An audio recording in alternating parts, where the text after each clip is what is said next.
En esta mesa dialogan todas las ideas, se genera la noticia y se dicen las cosas. Cara a cara, la información clara y precisa, en voz de sus protagonistas. Cara a cara, con Enrique Tusain.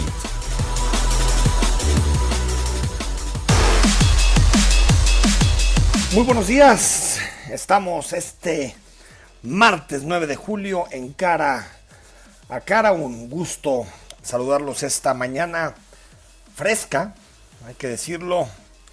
Una tormenta impresionante la que sacudió la zona metropolitana de Guadalajara este lunes por la tarde noche. Hubo incluso granizo, rayos, muchísimo viento, particularmente en algunas áreas pegadas a la colonia americana, la zona Minerva, también hacia el poniente de la ciudad.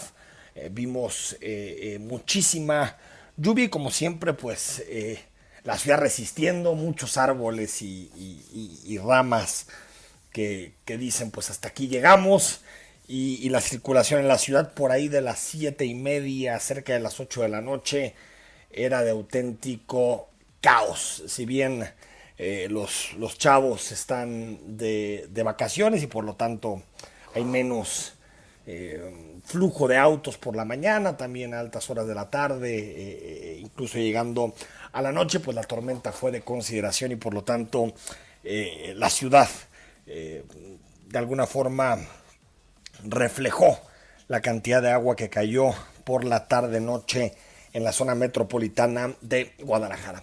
Muchos temas para platicar con ustedes esta mañana. En unos minutos más tendremos posibilidad de hablar con la gente del Instituto de Información y Estadística y Geografía de Jalisco, para hablar en términos coloquiales. Nuestro INEGI local es el IEG, que lo que hace es dar seguimiento a muchísimos indicadores que tienen que ver con economía, con empleo, con seguridad, con medio ambiente, con desarrollo urbano. Y yo creo que, sobre todo en la parte económica, desde la anterior gestión, desde el gobierno de Aristóteles Sandoval, han ido haciendo un trabajo autónomo, con información que sirve al ciudadano para tomar decisiones, que se pueden hacer buenos cruces para darnos una idea, una fotografía de cómo está Jalisco en distintas materias. Y vamos a poner el centro de atención de la discusión en el tema económico. Sabemos que que estamos viviendo a nivel nacional un momento de desaceleración de la economía. No es que estemos en recesión ni en crisis, como muchas veces se quiere hacer ver, sino que se estaba creciendo una tasa que el año pasado estuvo cerca del 2% y tal parece que en este año andaremos poquito por debajo del 1.5%, 1.3, 1.4%. Problemas de generación de empleo, particularmente en mayo, sobre todo por el programa Jóvenes Construyendo el Futuro, que desincentivó la búsqueda de empleos formal y hubo esta salida de empleos o más bien esta salida que tuvieron los jóvenes de encontrar un primer empleo a través del programa Jóvenes Construyendo el Futuro.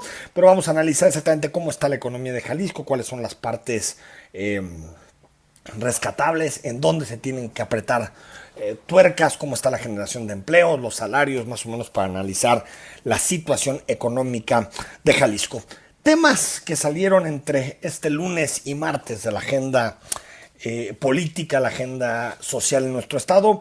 De entrada, sigue el debate sobre el poder judicial. Le hemos dado continuidad, le hemos dado mucho análisis a este tema en Cara a Cara, porque el poder judicial es uno de los tres poderes de nuestro estado. Está el poder legislativo, el Congreso, el gobernador y el poder judicial.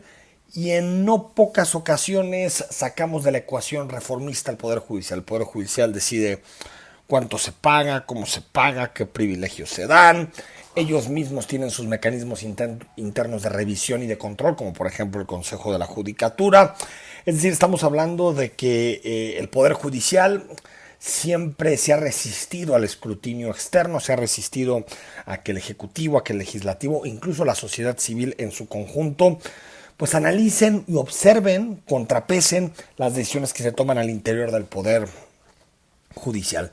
Hace algunas semanas en el Congreso del Estado se aprobó un primer elemento de la reforma que tiene que ver con la elección de magistrados, cambia la forma en que se eligen magistrados y cambian distintos elementos que tienen que ver con el nombramiento. Por ejemplo, la desaparición de los tan denostados y tan señalados haberes de retiro este año que tienen todos los magistrados de sueldo después de que dejan su función jurisdiccional. Tienen un año de sueldo que les permite... es una especie como de jubilación o de pensión posterior a su cargo como magistrados, y estamos hablando de que los magistrados se llevan en torno pues, a unos 2 millones y medio de pesos en salarios luego de haber tenido pues, muchos años una silla como magistrados. Aparte de haber tenido esos grandes sueldos, luego pueden acceder a un año más de su salario. Se decreta la abolición de el haber de retiro. Eso ha generado mucha polémica en el Poder Judicial, y aunque no lo hacen externo, aunque no lo explicitan los magistrados y los jueces, porque hay que entender cómo son los magistrados y los jueces, cómo es el poder al interior. Hay grupos al interior, hay liderazgos al interior del Poder Judicial, pero sigue siendo un poder muy silencioso, es decir, opera por abajo, busca acuerdos, busca al gobernador, busca a los diputados, líderes sociales, empresariales, pero casi nunca hace públicos esos movimientos, casi nunca declara. Si nosotros vemos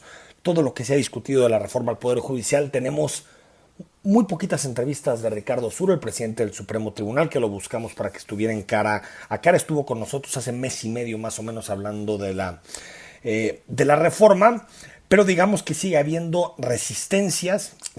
Lo explicitaba ayer el coordinador de los diputados de MC, Salvador Caro, porque es un poder acostumbrado a mandarse sobre sí mismo. Es decir, es un poder acostumbrado a definir sus privilegios, a definir sus salarios, a definir prácticamente todo, y en esta ocasión lo que señalan es interferencia o posible intervención de parte del gobernador Enrique Alfaro.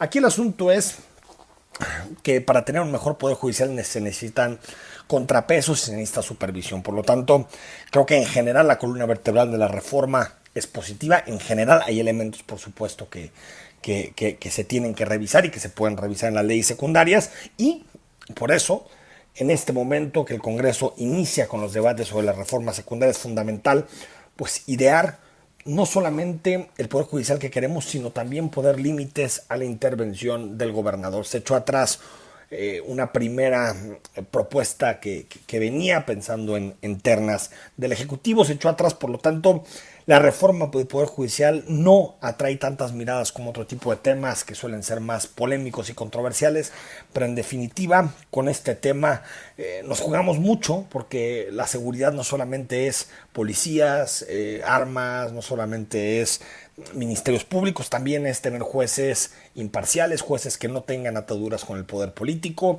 jueces que no respondan a intereses del narcotráfico, intereses fácticos, sino que simplemente como juzgadores se dediquen a analizar y se dediquen a aplicar la ley. Por lo tanto, me parece que jugamos eso, no solamente tener un poder judicial más autónomo, mejor, más fuerte, más capaz de enfrentar los retos con el nuevo sistema penal acusatorio, sino también un poder más autónomo.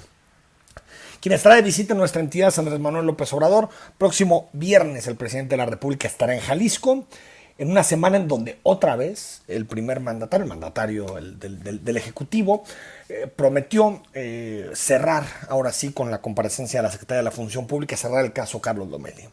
Por lo tanto, se supone que antes del viernes tiene que haber un posicionamiento del presidente. Digo se supone porque también lo prometió anteriormente y no tuvimos nunca una posición de parte del presidente de la República, y tampoco se hizo público el dictamen de la Secretaría de la Función Pública, que ya está elaborado y que ya fue presentado al presidente de la República. Por lo tanto, es fundamental ver qué sucede el viernes. En particular, el presidente tendrá reuniones en Zapopan, en Tlajomulco y La Barca. También hay posibilidad de que se reúna con miembros del Consejo Estatal de Empresarios de Jalisco. Por lo tanto, veremos exactamente cómo es pues la agenda que tiene el presidente de la República en su visita a Jalisco, con quién se reúne. Siempre es interesante señalarlo, siempre es interesante analizar cuál es la agenda del presidente de la República. Próximo viernes estará en nuestra entidad. Más temas muy rápido para irnos a nuestra entrevista. Colectivos le piden resultados de familiares de desaparecidos. El viernes pasado se eligió a Francely Hernández como la nueva titular de la Comisión de Búsqueda de Desaparecidos en Jalisco. Algunos colectivos, algunos periodistas señalaron que tienen algunos elementos negativos Francely en su currículum vitae, en su trayectoria, y también se unió a pues que de pronto en la página de internet, en las oficiales del gobierno de Jalisco, se pasó de contemplar o de calificar a los desaparecidos a identificarlos como personas no localizadas. Por lo tanto, el gobierno del estado reconoce que hay más de 6,000, 7,000 desaparecidos en Jalisco. Por lo tanto, Francely en la comisión de búsqueda tiene, pues digamos, una labor fundamental, una labor relacionada con encontrar a los desaparecidos, destinar recursos. En este caso, la cifra en Jalisco está en torno a los 7,117 personas desaparecidas en Jalisco. El problema es que la fiscalía reclasificó sin aclarar muy de forma contundente, sin aclarar por qué hizo esta reclasificación, y pasó de tener los 7,117 a 1,752 calificados como desaparecidos, y reclasificó 5,000 personas que los llama no localizados. Esperemos que tanto la fiscal como la comisionada puedan aclarar exactamente por qué se hace esta reclasificación, exactamente basado en qué tipo de metodología, y que no sea una estrategia para hacer que la cifra se reduzca de forma artificial. Esta semana el gobierno de Jalisco presenta denuncias penales contra quien resulte responsable de los cambios de uso de suelos que derivaron en la tragedia de San Gabriel. Veremos si hay una investigación concluyente en esta materia. Y dentro de las mesas anticorrupción, de las mesas 2.0 anticorrupción que se están dando en el Poder Legislativo, se habla ya de aumentar la prescripción de delitos. Hay quien incluso ha llegado a decir que los delitos por corrupción no deberían tener fecha de prescripción, es decir, no deberían de prescribir para que no sea un salvoconducto que le permita a los corruptos, pues, digamos, fugarse del brazo largo de la ley. Nos vamos a corte, estamos en Cara a Cara este martes. Escríbanos, el WhatsApp está abierto para que te comuniques con nosotros, 3318 8076 41. Al regreso empezamos a hablar de economía y más adelante, para cerrar el programa, Justicia Abierta. Estamos de regreso en Cara a Cara, gracias por acompañarnos, ya estamos en martes. Escríbenos al 3318 8076 41. Hablamos de economía, indicadores relacionados con el sector económico en nuestro estado, y nos visita Mireya Pasillas. Ella es directora de la Unidad de Estadística Económica Financiera del IEG. ¿Cómo estás, Mireya? ¿Qué tal, Enrique? Muy bien, muchas gracias. Gracias por invitarme a presentarte, pues, los indicadores que nosotros estamos generando en el instituto. Oye, Mireya, antes de que entremos a los indicadores concretos, platícanos del IEG. ¿Qué es, para quien no lo conozca, quien no tenga idea de qué es este instituto? ¿Qué hace? ¿Qué es el IEG? Bueno, es un instituto público descentralizado. Estamos alineados a la Secretaría General de Gobierno, y el objetivo principal del instituto, pues, es generar estadísticas del Estado. Revisar la información que se está generando, presentar la información y difundir, ¿no? Y generar confianza en los sectores de que toda la información que estamos procesando es con los mejores términos, con la mejor metodología. Cuando dices alineados a la Secretaría General de Gobierno, sí. ¿Pero es autónoma? Depende, sí, es descentralizado. Tiene autonomía propia, nos rige, tenemos una junta de gobierno, pero estamos alineados a la Secretaría General de Gobierno. Pero sí tienen independencia, sí, para generar sus indicadores. Sí, total independencia. ¿Cómo se hacen de información? Es que esa información que ustedes crean son unos recopiladores de información. ¿Cómo se hacen de los indicadores que después muestran a los tapatíos? Bueno, sí, es de todo un poco. O sea, lo cierto es que el instituto es un organismo pequeño. Entonces, hasta ahora no tenemos la capacidad de hacer levantamientos en campo como lo hace INEGI. Entonces, lo que hacemos es obtener información de fuentes primarias, en este caso INEGI. Trabajamos con todas sus encuestas, las procesamos, trabajamos con microdatos y generamos indicadores. También obtenemos información del IMSS, por ejemplo, de empleo, ¿no? Bajamos Salarios. las bases de datos, nos mandan sus bases de datos y generamos indicadores. También tenemos información del SAT, ¿no? Nos manda información del SAT. El ciclo económico, todo Bueno, eso. del SAT Recaudación. lo que tenemos del SAT son las bases de todos los pedimentos aduanales, Ok. las bases mensuales, con lo que se generaba comercio exterior anteriormente, y ahorita estamos en proceso de generar nuevas estadísticas. También tenemos información de Banco de México, o sea, generalmente estamos buscando, ¿no? Información de fuentes primarias porque no tenemos presupuesto para hacer un levantamiento en campo, pero sí hemos generado productos. Coneval también, supongo, Sí, los Coneval, de pobreza, claro, ¿no? de CONAPO, Coneval, de todas las fuentes que podemos obtener información. Y bueno, a mí lo que me hace interesante, porque aparte soy alguien que visita la página reiteradamente, lo que se me hace interesante es que a veces cuando vas a IMSS, cuando vas a Coneval, de pronto es difícil llegar a la información de Jalisco. No es imposible, pero sí te implica saber utilizar bien bases de datos. Sí. Y lo que ustedes hacen, y me parece interesante que Jalisco lo tenga, es que nos presentan la información del Estado. Así es. Casi todo con vínculos, con comparaciones, con periodos de tiempo. Entonces, si uno va y navega en la página del IEG, te das cuenta de cuáles son los ciclos, cómo ha cambiado el empleo, cómo ha cambiado el salario, y te facilita un poquito el trabajo al periodista y al ciudadano que se quiere Sí. informar sobre temas No, públicos. y ahora con nuestra nueva página. O sea, ya tenemos, los invitamos a entrar a la nueva página porque ahora es mucho más fácil. O sea, procuramos que la información esté disponible al ciudadano en los menos clics posibles. Y sí, como tú lo mencionas, presentamos estadísticas de Jalisco, comparativos con otros estados y tratamos de hacer el mayor análisis posible, con la mayor desagregación posible. Entonces eso ha sido muy útil, ¿no? Para la consulta. Sí, y al final pública. una ciudadanía que se informa y que Claro. acude por datos es una ciudadanía, Mireya, empoderada, ¿no? Que Así puede es. tomar mejores decisiones Así sobre es. su vida y sobre su entorno. No, y de hecho ese es el objetivo, o sea, la información que generemos le sirva no nada más al gobierno estatal, ¿no? Le sirva a los municipios, le sirva al sector privado y a los ciudadanos. Hablemos un poco de economía y de la situación Perfecto. financiera. Mireya, estarás de acuerdo conmigo que el panorama nacional es pues una desaceleración de la economía. Tuvimos un primer trimestre Así es. malo, menos 0.2. Si hubiera un segundo trimestre negativo, estaríamos hablando de recesión. Parece que no va a ser negativo el segundo trimestre, pero estamos en una etapa de desaceleración. ¿Cómo se mueve Jalisco en este contexto nacional? ¿Estamos mejor, peor? Sí, mira, desafortunadamente la información estatal del Producto Interno Bruto no se genera como se genera a nivel nacional. Por eso nos tenemos que fijar en todos los demás indicadores, ¿no? Que estamos para tener en contexto cómo va la economía de Jalisco.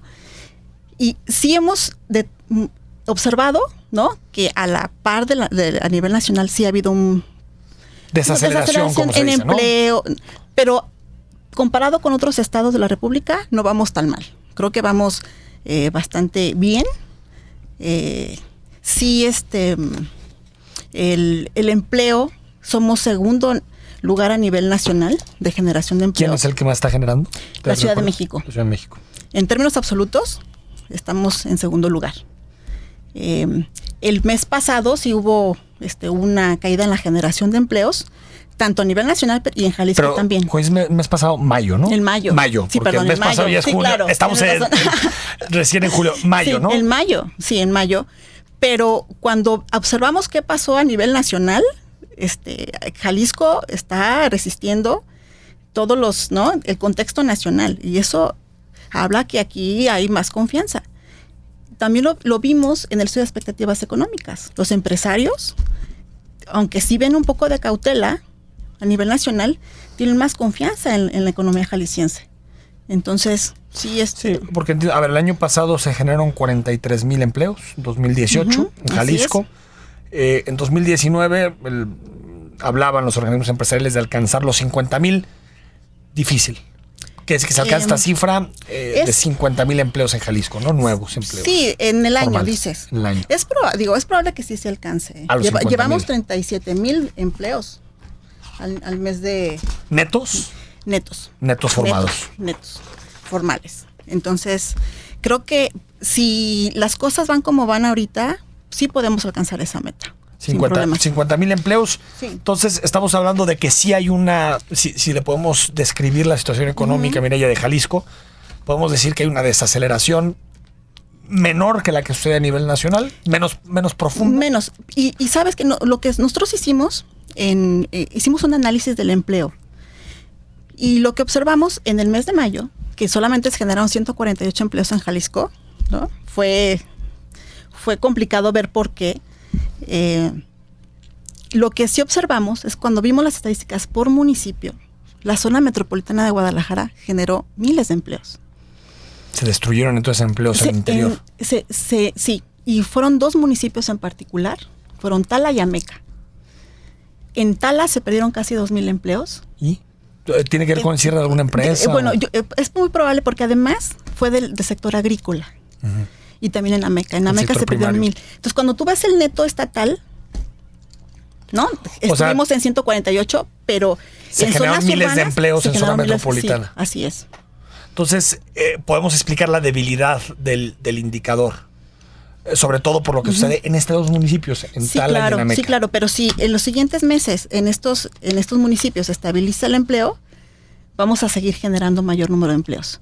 Me decías ya sobre el estudio de expectativas económicas del sector privado jalisciense.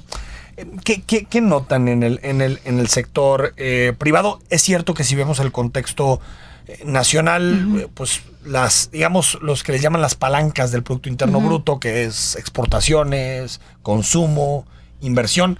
Si vemos todos esos, el que está parado es inversión, pública y privada. Así es. No sé si en Jalisco tenemos el mismo fenómeno de una inversión, digamos como que el empresario dice, pago por ver, como se dice, ¿no? Mejor que ver cómo pasan las cosas, qué decisiones se empiezan a tomar y luego veo si meto mi dinero. Sí, están con cautela. O sea, lo que observamos en el estudio es que sí, efectivamente hay incertidumbre. O sea, la segunda reto que ellos manifestaron es la incertidumbre política y económica a nivel nacional. Entonces sí hay cierta cautela en tomar decisiones de inversión. Pero cuando se les preguntó a los empresarios si la economía de Jalisco estaba mejor que la economía nacional, la respuesta fue que sí. Cosa que es cierto desde Peña Nieto, ¿no? Sí, claro. Sí, o sea, casi siempre Jalisco crece al doble del promedio nacional. Sí, hay mucha más confianza y eso no se ha perdido y eso es muy bueno para la economía de la entidad. Sí, porque fíjate, era interesante cuando comparabas a nivel nacional, y con eso nos vamos al corte, la expectativa del consumidor era muy positiva en el país. La gente veía nuevos cambios, veía nuevos políticos y tenía expectativas de que las cosas van a ir mejor. Después le preguntabas al empresario y el empresario, sí, hay un desfase. ¿No? Hay un desfase. Los consumidores siguen con buenas expectativas. ¿Aquí también en Jalisco? Es que no tenemos datos locales, así es. Vamos al corte, estamos en Cara a Cara. Escríbenos al 33 18 80 76 41. Aquí estamos hablando de muchos datos, pero todo tiene que ver con tu consumo, con el dinero que tienes en la bolsa, las inversiones que puedes hacer, las compras, el consumo. Escríbenos cómo describirías este 2019 en materia económica, cómo te está yendo a ti y a tu familia.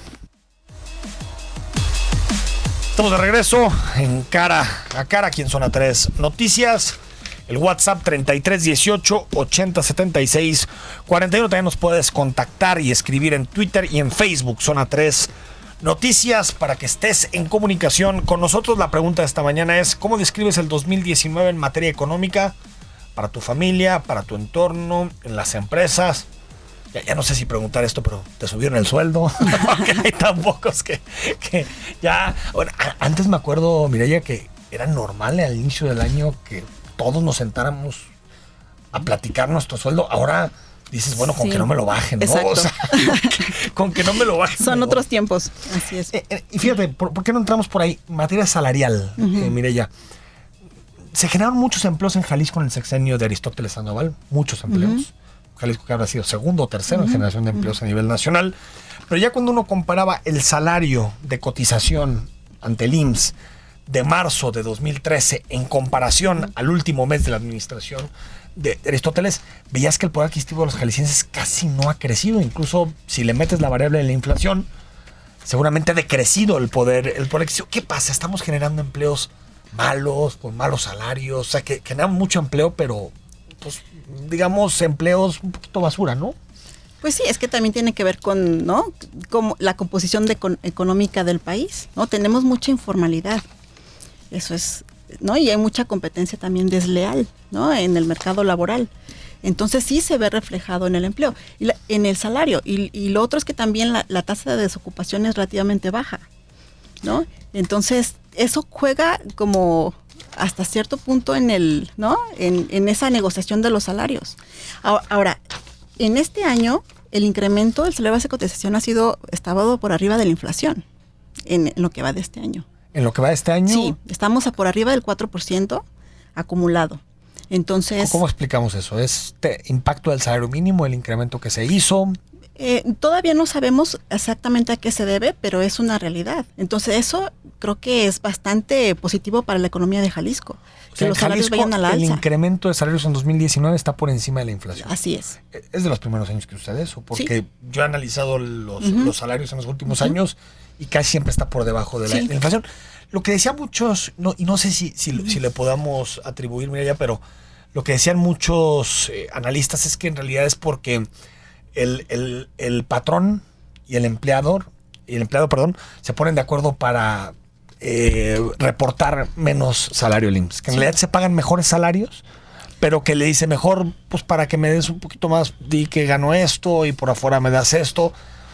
¿Ustedes tienen detectado eso? No, pero digamos, es anecdótico, ¿no? Finalmente es anecdótico, pero lo que es cierto es que con la reforma fiscal, que ahora ya los patrones tienen que emitir la factura electrónica de los trabajadores, eso ha minimizado el subregistro de que es un fraude, salario. Claro. Que es un fraude, pero que lamentablemente se hace mucho. Pero yo creo que eso ha contribuido a que el salario, al menos en Jalisco, haya sido por arriba de la inflación. O sea, que ya tienen que decir. Sí, claro. O sea, por la factura electrónica tienen que decir más la verdad de cuánto gana el empleado, ¿no? Mireya, somos un estado, siempre lo hemos sido, emprendedor. Así es. En Jalisco se crean muchísimas empresas que lamentablemente nacen y mueren en un suspiro. Pero es increíble los datos que podemos incluso obtener del IEG. El 75% de las pymes cierran al segundo año de su instalación por motivos principalmente falta de planeación. Así es. Que eso, así somos los tapatíos. Nos da una idea, empezamos en la mañana y se nos olvida que hay que planear. Y también por problemas de ejecución. ¿Qué más podemos decir sobre las pymes en Jalisco? Sí, yo creo que también es falta de hacer estudios de mercado, ¿no? Yo creo que hay mucho desconocimiento de los pequeños empresarios, de los pequeños emprendedores para poner un negocio. Y nosotros en el IEG estamos tratando de ayudar en ese sentido. Te platico de un proyecto que estamos haciendo y que esperamos que a final del año esté disponible para el público, ¿no? Estamos desarrollando junto con INEGI una plataforma que se llama OVIE, que es la Oficina Virtual de Información Económica. Entonces, esa plataforma le va a ayudar al pequeño empresario, ¿no? Que si quiere poner una cafetería, un restaurante, conocer cuadra por cuadra indicadores económicos y demográficos de un polígono que él establezca, ¿no? Si se quiere poner, no sé, en cierta calle, puede ubicar ahí el cursor y determinar en un radio cuánta gente vive ahí, de qué edades. O sea, no tienes que hacer un estudio de mercado. No, exactamente. Entonces, eso le va a ayudar al pequeño empresario, al micro, ¿no? A hacer mejores elecciones. Va a poder comparar áreas para ver dónde le conviene instalarse. Entonces, esa plataforma que estamos abriendo con INEGI va a estar, esperamos, disponible a finales de año. Es decir, yo quiero poner un café en una zona de la ciudad, me meto ahí, me dicen el número de población que hay, las edades, supongo. Sí, también, el género. Poder adquisitivo, ¿no? Sí, tenemos el promedio de salario de lo que pagan las unidades económicas y te va a poder decir, tú quieres poner una cafetería, te va a decir cuántas cafeterías hay a la redonda. O sea, ¿cuál es mi competencia dentro de ese ámbito? Incluso tus proveedores, ¿no? ¿Qué proveedores te quedan cerca? Depende del giro que tú estás eligiendo. Sí, es que esto pasa mucho, ¿no? Sí. Te lanzas al ruedo. A mí se me hace que puede ser que aquí caiga bien una cafetería y después te das cuenta que pues no. Exacto. Yo creo que por esa falta de información, mueren tantas empresas a los pocos meses. La verdad, yo no... en realidad toda la gente que conozco en mi entorno, en mi contexto, ha puesto una empresa alguna vez. Ya algunas fueron exitosas, otras no, pero sí, claro, sí. Lamentablemente la mayoría, 3 de cada 4, mueren. Así es. Mueren, ¿no? Y pues esperamos que con esa plataforma le ayude a la población a tomar mejores decisiones, ¿no? Porque sí, sabemos que la tasa de mortalidad de las empresas es demasiado alta. ¿Qué más va a hacer el IEG en los próximos meses? Es decir, información que sea útil tanto para los que hacemos periodismo como para los ciudadanos. Bueno, en agosto vamos a hacer otro levantamiento de expectativas económicas y va a ser mucho más amplio que el que levantamos hace poco, ¿no? Anteriormente el estudio de expectativas se había hecho solamente con empresas de Coparmex. Okay. Ahora invitamos a muchas otras cámaras empresariales y ya se unieron con nosotros para que el estudio sea mucho más amplio y sea representativo ahora sí del estado de Jalisco. Entonces en agosto empezamos el levantamiento y esperamos que a finales por ahí de septiembre estemos presentando los resultados del estudio. ¿Amplían la muestra? Sí, vamos a ampliar la muestra. ¿Buscan los mismos datos? Sí, cambiamos un poco el cuestionario porque en este último estudio, invitamos a un grupo de académicos que formarán parte del comité de expectativas y ellos nos hicieron recomendaciones de mejora del cuestionario. Y bueno, va a ser básicamente el mismo cuestionario con mejoras. Y sí vamos a ampliar el tamaño de muestra. Okay. Va a ser mucho más empresas y pues esperamos que ahora sí sea comparable, ¿no? Empezamos a formar una serie histórica de las expectativas del sector privado jalisciense. Y la idea es entonces tener una serie que nos diga cómo se van modificando y que ya también nos permite hacer comparaciones. ¿Este estudio se hacía antes? Se empezó a hacer desde 2015. Okay. O sea, desde el 2015 se empezó a hacer ese levantamiento. Pero solamente era con empresas de Coparmex. Entonces, este primer semestre lo hicimos también con Coparmex. Siempre nos han apoyado, siempre están en la mejor disposición, pero ahora el comité nos recomendó que el estudio fuera mucho más amplio.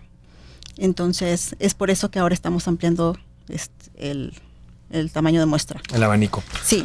Mireya, pues muchas gracias por haber estado con nosotros. Mireya Pasillas, directora de la Unidad de Estadística Económica Financiera del Instituto de Información y Estadística y Geográfica. Estadística y Geográfica es nuestro INEGI.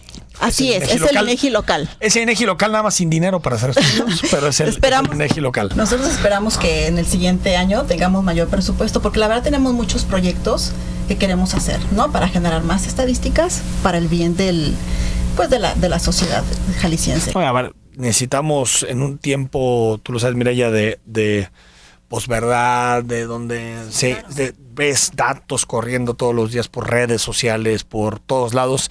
Es importante tener instancias en donde un ciudadano pueda decir, a ver, es cierto esto, no, que sea confiable. ¿No? Estamos trabajando para que los ciudadanos tengan confianza en el instituto, ¿no? Creo que el INEGI se lo ganó. Sí, claro, y nosotros estamos de la mano con INEGI, ¿no? Estamos en la misma, ¿no? Estamos caminando juntos con INEGI. Y bueno, yo les invito a toda tu audiencia de que entren en la página del instituto. Por ejemplo, en el área económica tenemos un boletín mensual en donde concentramos toda la información del mes y lo publicamos el primer día hábil del mes. O sea, ahorita está el de junio. Está el de junio y es bastante amplio. O sea, el de mes de junio tiene 114 páginas. O sea, entonces está concentrado. En vez de la novelita, pues claro, te echas el informe mensual. En un solo documento, las personas pueden consultar. Y se hace una idea general de cómo está Jalisco en todos los segmentos, primario, secundario, empleo, todo. La mayor desagregación posible, comparativos estatales, por sector de actividad económica. Entonces los invitamos de verdad a consultarlo para que ya no estén ahí buscando en 1000 páginas. Primer día de mes, arriba está el informe. Exacto, y los invitamos a que lo consulten. Mireya Pasillas, gracias. Gracias a ti, Enrique. Vamos al corte y tenemos justicia abierta y más temas para analizar. Estamos de regreso en Cara a Cara.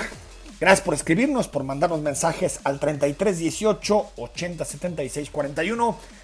Muchísimos comentarios relacionados con las cifras económicas, empleo, crecimiento económico, expectativas del sector privado en Jalisco, de si la situación mejorará o empeorará en los próximos 6 meses. Es muy importante la opinión del sector privado en esta materia porque es quien invierte. Entonces, si hay expectativas de que la economía irá por buenos caminos, hay más posibilidades de que existan inversiones a nivel estatal. La inversión en Jalisco, la expectativa está por encima de lo que sucede a nivel nacional, donde no hay tan malas expectativas del sector privado, hay que decirlo, pero sí hay mejor de los consumidores, que siguen teniendo expectativas de que el gobierno de Andrés Manuel López Obrador será capaz de revertir la situación económica, los problemas económicos de nuestro país en el corto y mediano plazo. Pero hoy es martes y, como cada semana, te acercamos a desentrañar un poco el Poder Judicial. Está con nosotros Manuel Reyes con su comentario, profesor de la Universidad de Guadalajara. Manuel Reyes, ¿cómo estás? Adelante. Buenos días, Enrique. Buenos días, amigos de Justicia Abierta. Hoy les tengo una pregunta. ¿Se puede incumplir la ley por motivos religiosos? Como sabemos, el Sabbat es el día que los miembros de la Iglesia Adventista del Séptimo Día dedican al reposo espiritual. Este día corre desde la puesta del sol del viernes hasta la puesta del sol del sábado. En este espacio de tiempo, los adventistas no pueden realizar ninguna actividad ajena a su religión. Pues bien, la Suprema Corte de Justicia de la Nación va a analizar un conflicto relacionado con la práctica del Sabbat. La problemática en este asunto consiste en determinar si se vulnera la libertad religiosa de un adventista cuando la autoridad se niega a reprogramar unos exámenes de certificación fijados en sábado. Esta problemática es nueva para la Corte. No obstante, en el derecho comparado existen fallos en la materia. En específico, la Corte Constitucional colombiana tiene un cuerpo jurisprudencial sólido en cuanto a la práctica del Sabbat. Vale la pena conocer lo que ha resuelto la Corte colombiana, ya que sus sentencias tutelan de manera importante la libertad religiosa, uno de los pilares de cualquier Estado constitucional de derecho. Pero antes es necesario hablar del asunto que analizará la Corte aquí en México. El caso es el siguiente. Un miembro de los adventistas, interesado en presentar los exámenes de certificación ante el Consejo Mexicano de Oftalmología, solicitó al Comité Normativo Nacional de Consejos de Especialidades Médicas que reprogramara la fecha de las evaluaciones, ya que los días en que se aplican son los sábados, es decir, los días que él, como adventista, dedica al reposo espiritual. El Comité Normativo, mediante oficio, le negó la petición. Lo anterior, debido a que las convicciones religiosas, dijo el comité, no eximen en ningún caso el cumplimiento de las leyes del país.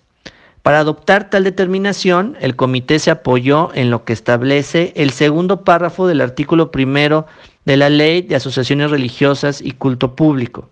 En respuesta, mediante una demanda de amparo indirecto, el miembro de la Iglesia Adventista, como quejoso, reclamó dicho oficio, así como la porción normativa citada, ya que consideró que ambos vulneran la libertad religiosa. La sentencia del juez, cuando resolvió ese juicio de amparo, comenzó señalando que los argumentos del quejoso se dirigían a combatir la norma reclamada, pero no el acto de aplicación, esto es, el oficio donde se le negó el cambio de fecha. Posteriormente, precisó el juez de distrito que la libertad religiosa se encuentra protegida por la Constitución en el artículo 24. No obstante, también señala que el artículo 130 del propio texto constitucional establece la separación del Estado y las iglesias.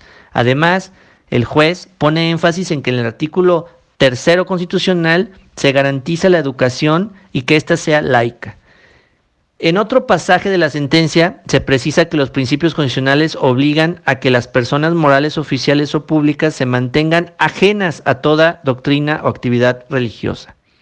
Finalmente, niega el amparo, ya que al analizar el segundo párrafo del artículo 1 de la Ley de Asociaciones Religiosas y Culto Público, resuelve que el mismo no es inconstitucional, toda vez que los derechos fundamentales no son absolutos, además de que en el ejercicio de la libertad de religión y conciencia deben observarse principios de separación del Estado y las iglesias, así como la educación laica. Pues bien, esta es la sentencia que va a analizar la Corte en el caso que próximamente va a discutir. En un primer momento podemos ver que el fallo no tiene grandes elementos para poder estudiar con plenitud la libertad religiosa. No obstante, es muy difícil que un caso llegue así de manera idónea a la Corte, pero no por eso debe de pensarse que desaparece la oportunidad de que la Corte establezca un criterio importante. Esperemos que en esta ocasión se fije un criterio relevante, ya que en casos anteriores se ha perdido la oportunidad de emitir fallos emblemáticos sobre la libertad religiosa, como pasó por ejemplo con la solicitud de ejercicio de la facultad de atracción 413-2015, relacionada con el culto a la Santa Muerte. En aquella ocasión, la Corte dijo que no existían los elementos necesarios para que se desarrollara a plenitud un criterio constitucional al respecto. Esperemos que la Corte en este caso no se ponga tan estricta y pueda entrar al análisis de la práctica del Sabbat en México. Es todo, hasta aquí mi comentario. Muchas gracias a Manuel Reyes por su comentario. Esto es Justicia Abierta. Puedes escuchar los comentarios en nuestro canal de YouTube, en el canal de Zona 3 Noticias, y ahí viene toda la programación de Zona 3 y por supuesto el contenido de Cara a Cara.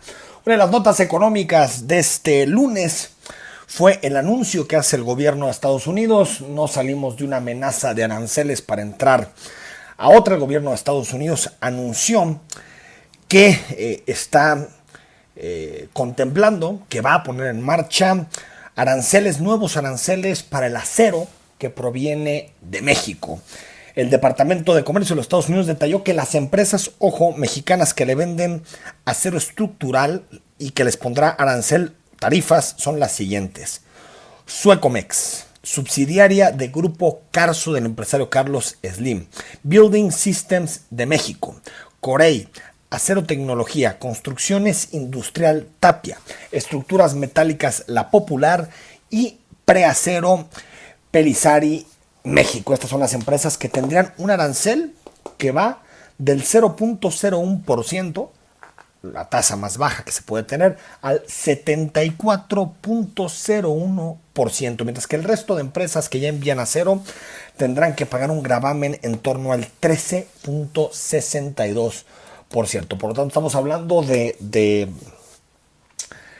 aranceles. Veremos si de alguna forma esto tiene algún impacto. Ya había habido una amenaza a imponer aceros tanto arancel al acero tanto mexicano como canadiense. En esta ocasión parece que va en serio de parte de la administración de Donald Trump. Ayer te compartimos la información que se publicaba en medios de comunicación relacionada a una mansión de millones y millones de pesos de Alejandro Moreno. Alejandro Moreno es candidato a la presidencia del PRI, fue gobernador de Campeche, una mansión de decenas y decenas de millones de pesos que pues no tiene nada que ver con sus ingresos. Como gobernador del estado tiene unos ingresos que son pues más o menos, estamos hablando del 7-8% del todo el ingreso de lo que cuesta esa mansión. En el PRI hay voces que piden la suspensión de los derechos políticos de Moreno, y hay que recordar que estas informaciones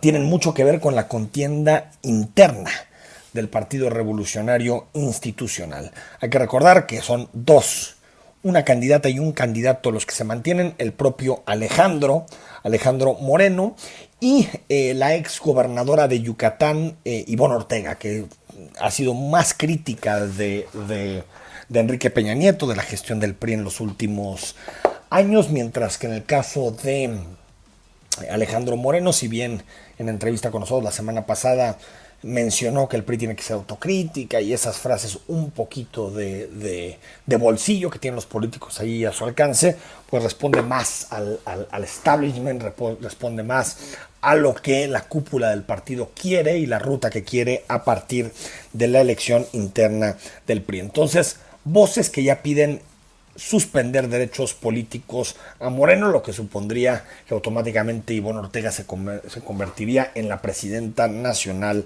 del PRI. Veremos hasta dónde llega. Esta información es un sismo en medio de la campaña por la renovación de la dirigencia nacional del PRI. Hasta aquí hoy en Cara a Cara. Mañana nos acompaña Augusto Chacón de Jalisco. Como vamos, viene también Cintia Cantero, comisionada presidenta del ITEI, en el contexto de un aniversario más del Instituto Garante de la Transparencia en nuestra entidad. Soy Enrique Tucen y mañana miércoles a las 9 retomamos conversación.